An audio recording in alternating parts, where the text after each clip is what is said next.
तो हेलो दोस्तों, स्वागत है आपका इस नई वीडियो में। तो मैं आज एक्सप्लेन करने वाला हूँ अभी हाल ही में रिलीज़ हुई मूवी द फ्लैश को। तो मेरे ओपिनियन के मुताबिक ये मूवी बहुत ही कमाल की है। तो जिन लोगों ने अभी तक अपने किसी काम की वजह से ये मूवी को नहीं देख पाए हैं, उन लोगों के लिए ये वीडियो बहुत ही इंटरेस्टिंग होने वाली है। तो इस मूवी की पूरी स्टोरी लाइन को जानने के लिए इस वीडियो को मुकम्मल वॉच करें। और अगर आप सबको ये वीडियो अच्छी लगे तो वीडियो को लाइक करें, चैनल को सब्सक्राइब करें और बेल नोटिफिकेशन आइकन को दबा दें ताकि ऐसी हर नई आने वाली इंटरेस्टिंग वीडियो आप तक सबसे पहले पहुंचती रहे।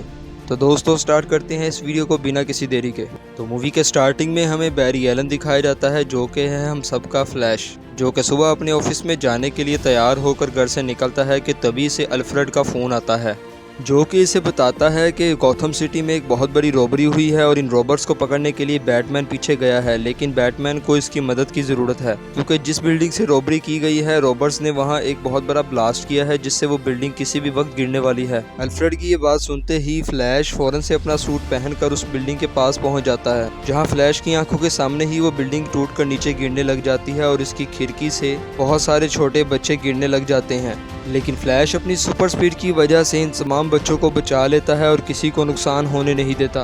दूसरी तरफ हम बैटमैन को देखते हैं जो कि इन रॉबर्ट्स को पकड़ लेता है, लेकिन बैटमैन को आते देखते ही उन रॉबर्ट्स में से एक साथी ब्रिज से नीचे पानी में जंप करने की कोशिश करता है जिसे बैटमैन पकड़ लेता है। तभी अल्फ्रेड बैटमैन को बताता है कि इसने जो चीज़ चोरी की है वो बहुत खतरनाक वायरस है। अगर वो वायरस नीचे समंदर में गिर गया तो आधा गौतम अभी के अभी तबाह हो सकता है। लेकिन तभी वहां वंडर वुमन की एंट्री होती है जो कि अपनी लेस ऑफ ट्रुथ की मदद से बैटमैन और उस रॉबर को ऊपर खींच लेती है।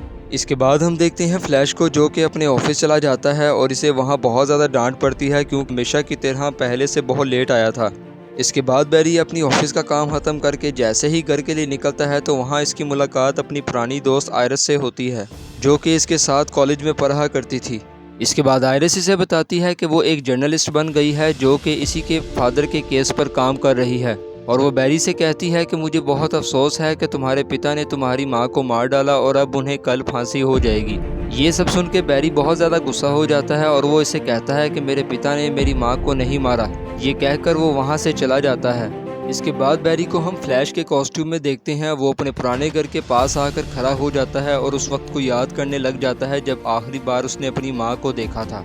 फिर हमें बैरी का पास दिखाया जाता है जब वो अपनी फैमिली के साथ बहुत ज़्यादा खुश था, जहां हम देखते हैं कि उसकी माँ उसके लिए खाना बना रही होती है और उसके फादर को केचप लाने के लिए मार्केट भेजती है क्योंकि बैरी की माँ केचप लाना भूल गई थी, इसलिए अब उसके फादर को केचप लेने जाना पड़ रहा था। बैरी के फादर के सुपरमार्केट जाने के बाद बैरी अपने रूम में रेस्ट कर रहा होता है कि अचानक वो नीचे से बहुत ज़्यादा शोर की आवाज़ सुनता है।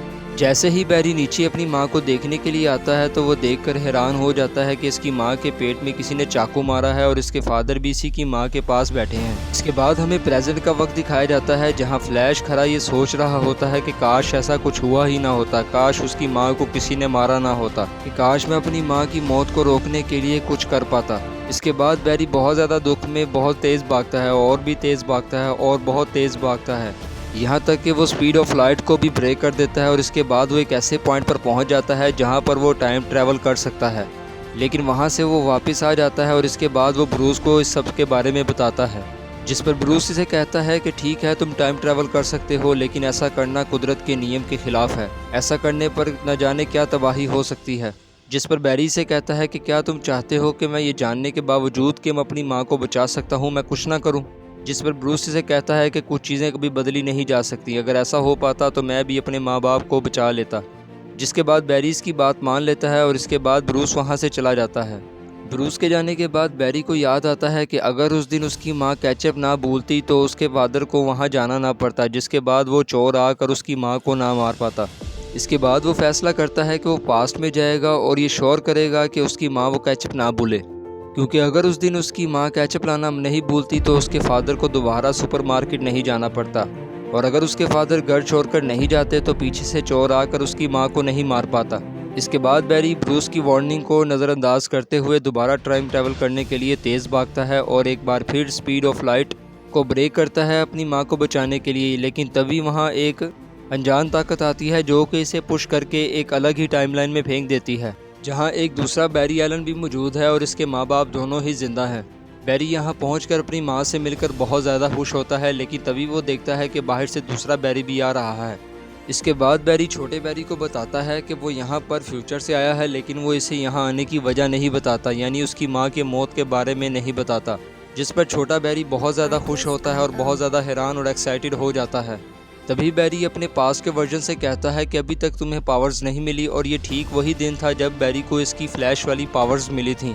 तभी हमारा बैरी अपने पास्ट वर्जन को उस लैब में लेकर जाता है जहाँ पर काम करते हुए इस पर वो बिजली गिरी थी और इसे ये फ्लैश की पावर्स मिली थी।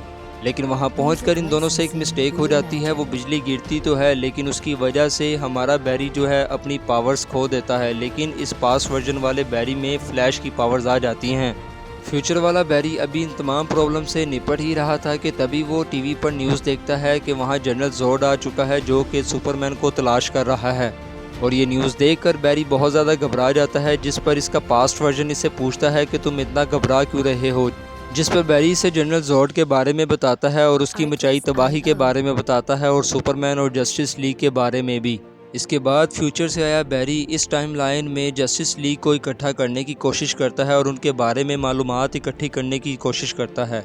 लेकिन उसे ये जानकर बहुत ज़्यादा हैरानी होती है कि ना तो इस टाइम लाइन में वंडर वूमन है, ना एक्वामैन है और ना ही साइबोर्ग। लेकिन उसे पता चलता है कि इस टाइम लाइन में अपना बैटमैन भी है, जिसे वो ढूंढने के लिए निकल जाता है। जैसे ही बैरी ब्रूस वेन के घर पहुंचता है तो वो देखकर बहुत हैरान हो जाता है, क्योंकि ये बैटमैन इसकी टाइमलाइन वाला बैटमैन नहीं था। यहाँ पहुंचकर वो बैटमैन को सारी बात बताता है और इसे समझाता है कि जनरल जोर्ड को रोकना क्यों ज़रूरी है और इसके लिए इन्हें सुपरमैन को ढूंढना होगा। जिस पर पहले तो बैटमैन इसका यकीन नहीं करता, लेकिन इसके बाद इसकी बात को समझकर सुपरमैन को ढूंढने के लिए ये सब रशिया निकल जाते हैं, क्योंकि इन सबको पता चलता है कि कई साल पहले एक स्पेसशिप पाई गई थी जिसे रशिया में रखा गया है, और हो ना हो इसी में सुपरमैन बैठकर आया होगा और रशिया में ही होगा। जिसे बचाने के लिए फ्यूचर वाला बैरी, पास्ट वाला बैरी और बैटमैन तीनों निकल जाते हैं रशिया के लिए। जहां पहुंचकर वो रशिया की उस सीक्रेट फैसिलिटी में जा पहुंचते हैं जहां सुपरमैन की स्पेसशिप पाई गई थी। इसके बाद वो सब उस स्पेसशिप के अंदर जाते हैं, लेकिन वहां जाकर बैरी बहुत ज़्यादा हैरान हो जाता है, क्योंकि उस स्पेसशिप में कार्लाइल नहीं बल्कि कोई लड़की मौजूद थी, जिसे देखकर बैटमैन इसे वहीं छोड़कर यहाँ से भागने के लिए कहता है, लेकिन फ्लैश उसे बचाने के लिए इंसिस्ट करता है। इसके बाद वो इस लड़की को उठाकर वहाँ से बाहर निकल आते हैं जहाँ रशियन फोर्स इन पर हमला कर देती है। लेकिन जैसे ही ये उस लड़की को स्पेसशिप से बाहर लाते हैं, सनलाइट में लाते हैं, उसकी सुपरमैन वाली सारी पावर्स उसमें आ जाती हैं। और ये लड़की कोई और नहीं बल्कि एक क्रिप्टोनियन है जो कि सुपरमैन की कज़न है, जिसका नाम कारा है। इसके बाद वो सूरज से पावर सोखने के बाद उन तमाम रशियन फौजियों को मार देती है और इसके बाद वहीं बेहोश होकर गिर जाती है। इसके बाद जैसे ही कारा को होश आती है तो वो उसे अपने साथ मिलकर जनरल जोर्ड के खिलाफ लड़ने के लिए कहती है, जिस पर वो साफ इनकार करके वहाँ से चली जाती है। लेकिन फिर जैसे ही वो जनरल जोर्ड की मचाई तबाही के बारे में सोचती है और उसका हमला देखती है, वो वापस आ जाती है और उनके साथ मिलने का फैसला कर लेती है। लेकिन फ्यूचर वाला बैरी जानता था कि बगैर इसकी पावर्स के वो इस जंग को कभी नहीं जीत पाएंगे, इसलिए वो बैटमैन से कहता है एक ऐसी मशीन बनाने के लिए जिससे उस पर बिजली गिराई जा सके और उसकी पावर्स वापस आ सकें। जिस पर बैटमैन इसे बताता है कि ये एक बहुत बड़ी बेवकूफ़ी हो सकती है और इसमें तुम्हारी जान भी जा सकती है। जिस पर फ्यूचर वाला बैरी से कहता है कि इसके बगैर हमारे पास कोई चारा नहीं है। इसके बाद बैटमैन ऐसी एक मशीन बना देता है और इस पर बहुत ही ज़बरदस्त किस्म की बिजली गिराता है, जिससे बैरी का पूरा जिस्म झुलस जाता है और वो वहाँ पर मरने वाला होता है कि तभी वहाँ पर कारा आ जाती है, जो कि बैरी को उठाकर ऊपर आसमान में ले जाती है और वहाँ पर भी उस पर ज़ोरदार बिजली गिराती है, जिससे बैरी पहले तो लगता है जैसे मर चुका है, लेकिन अचानक उसके ज़ख्म बढ़ना शुरू हो जाते हैं और उसमें फ्लैश वाली पावर्स वापस आ जाती हैं। इसके बाद वो सब मिलकर जनरल जोर्ड की फ़ौज की तरफ निकल जाते हैं और उन्हें हराने का फ़ैसला करते हैं। इसके बाद वो फ़ौरन जंग के मैदान की तरफ चले जाते हैं और कारा सीधा जाकर जनरल जोर्ड से बात करने की कोशिश करती है और वह जनरल जोर्ड को बताती है कि तुम्हारा इस ग्रह पर तबाही मचाने का कोई मकसद नहीं बनता, क्योंकि कार्लाइल यहाँ कभी पहुँचा ही नहीं। जिस पर जनरल जोर्ड इसे बताता है कि हमें कार्लाइल पहले ही मिल गया था, लेकिन क्योंकि उसके डीएनए के अंदर वो चीज़ मौजूद नहीं थी जो इन्हें दोबारा क्रिप्टोन बसाने के लिए चाहिए है, इसलिए उन्होंने कार्लाइल को उसी पॉट के अंदर मार डाला था। और तब हमें मालूम हुआ कि हमें जो चीज़ चाहिए क्रिप्टोन को दोबारा बसाने के लिए वो कोडेक्स किसी और के नहीं बल्कि तुम्हारे डीएनए में है। कारा जैसे ही सुनती है कि जनरल जोर्ड ने कार्लाइल को मार डाला है, वो रेज में बहुत ज़्यादा पागल हो जाती है और उस पर हमला कर देती है और जनरल जोर्ड को अपने बचाव में वार करने का एक भी मौका नहीं देखती और लगातार इस पर अटैक करती रहती है। लेकिन तभी हमें फाइट के दौरान दिखाया जाता है कि कारा के अंदर वो सुपर स्टेमिना नहीं है जो कि हमारे सुपरमैन के अंदर कूट कूट कर भरा हुआ है। वो फाइट के दौरान बहुत थकी हुई दिखाई जा रही होती है।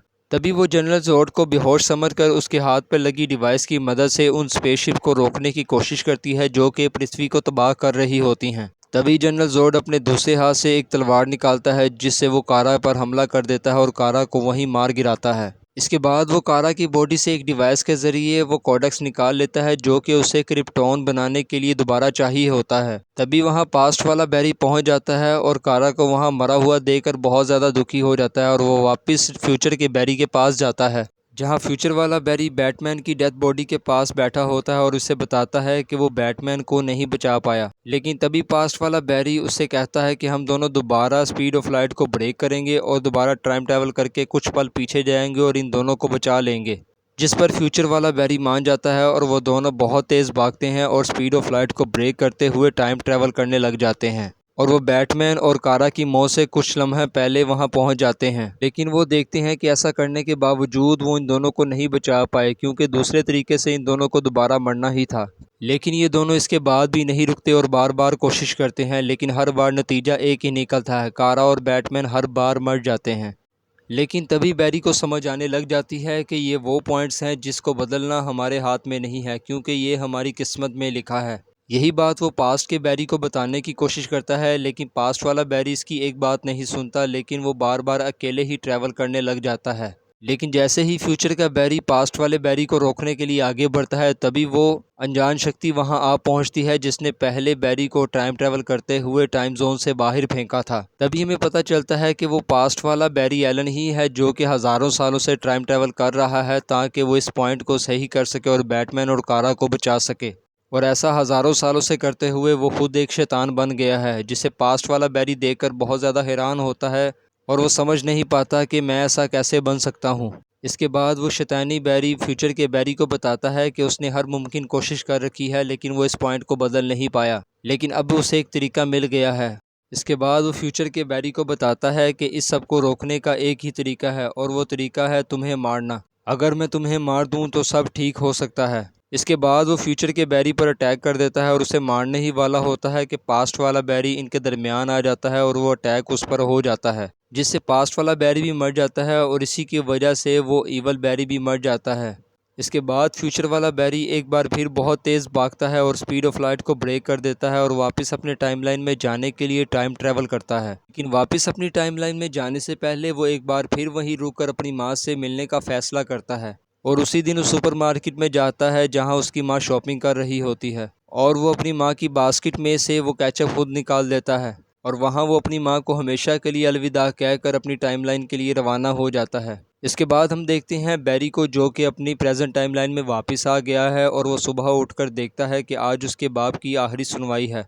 वो फ़ौरन से तैयार होकर कोर्ट में जा पहुंचता है जहां जज को वकील एक वीडियो दिखाता है जहां बैरी का फादर सुपरमार्केट में उसकी मां के कहने से केचप लेने गया था कि तभी कैमरा में वो ऊपर की तरफ देखकर केचप का बॉक्स उतारता है। दरअसल केचप का बॉक्स नीचे वाले रैक में पड़ा था, लेकिन बैरी ने उस टाइमलाइन में वापस आने से पहले वो केचप के बॉक्सेस ऊपर वाले रैक में रख दिए थे ताकि उसका फादर उस केचप के बॉक्स को पकड़ने के लिए ऊपर देखे और कैमरे में उसका फेस आ जाए।